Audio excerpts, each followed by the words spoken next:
नागपंचमी आली की अंगणात झोका बांधला जातो. लहानपणी झोका घेताना फक्त एकच इच्छा असायची, आकाशाला स्पर्श करायचा. पण मोठं होता होता कळतं की झोका फक्त वर जात नाही, तो खाली येऊन पुन्हा उंच जाण्याचं धाडसही शिकवतो. आयुष्य असंच असतं. कधी स्वप्न पूर्ण होतात, तर कधी हातात फक्त आठवणी उरतात. कधी आपली माणसं सोबत असतात, तर कधी गर्दीतही मन एकटं पडतं. कधी चेहऱ्यावर हसू असतं, पण मनात मात्र कुणालाही न सांगता येणारं एक वादळ सुरू असतं. आणि मग वाटतं, बस आता, पुन्हा सुरुवात नको. पण लक्षात ठेवा, झोका खाली येतो कारण त्याला पुन्हा उंच जायचं असतं.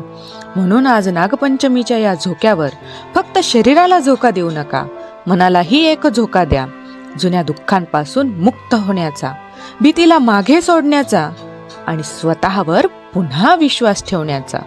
सगळं काही झुगारून एक उंच झोका घ्या, इतका उंच की कालचं दुःख खाली राहील आणि उद्याचं स्वप्न तुमच्या डोळ्यांसमोर दिसेल. तुमची कहाणी अजून संपलेली नाही. आयुष्याने तुम्हाला खाली आणलं असेल, ते तुमच्या आयुष्यातील सगळ्यात उंच झोका घेण्यासाठी. या नागपंचमीला फक्त झोका घेऊ नका, स्वतःला पुन्हा एकदा उंच भरारी घेण्याची संधी द्या.